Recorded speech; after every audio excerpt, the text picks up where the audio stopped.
किसी गांव में एक साधु रहता था जो दिन भर लोगों को उपदेश दिया करता था।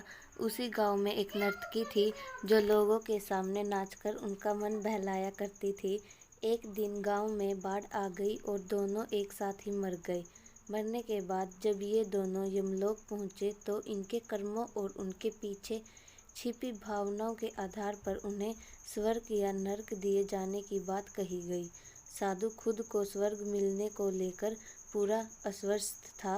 वहीं नर्तकी अपने मन में ऐसा कुछ भी विचार नहीं कर रही थी। नर्तकी को सिर्फ फैसले का इंतजार था। तभी घोषणा हुई कि साधु को नर्क और नर्तकी को स्वर्ग दिया जाता है। इस फैसले को सुनकर साधु गुस्से से यमराज पर चिल्लाया और क्रोधित होकर पूछा, यह कैसा न्याय है महाराज? मैं जीवन भर लोगों को उपदेश देता रहा और मुझे नर्क नसीब हुआ, जबकि यह स्त्री जीवन भर लोगों को रिझाने के लिए नाचती रही और इसे स्वर्ग दिया जा रहा है।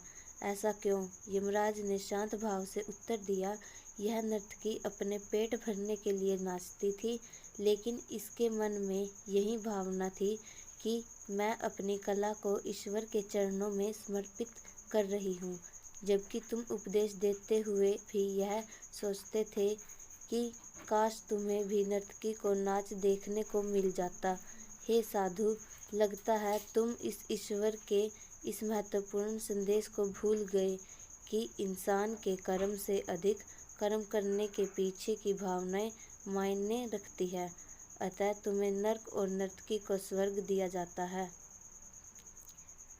मित्रों, हम कोई भी काम करें उसे करने के पीछे की नीयत साफ होनी चाहिए, अन्यथा दिखाने में भले लगने वाले काम भी हमें पुण्य की जगह पाप का भी भागी बना देंगे।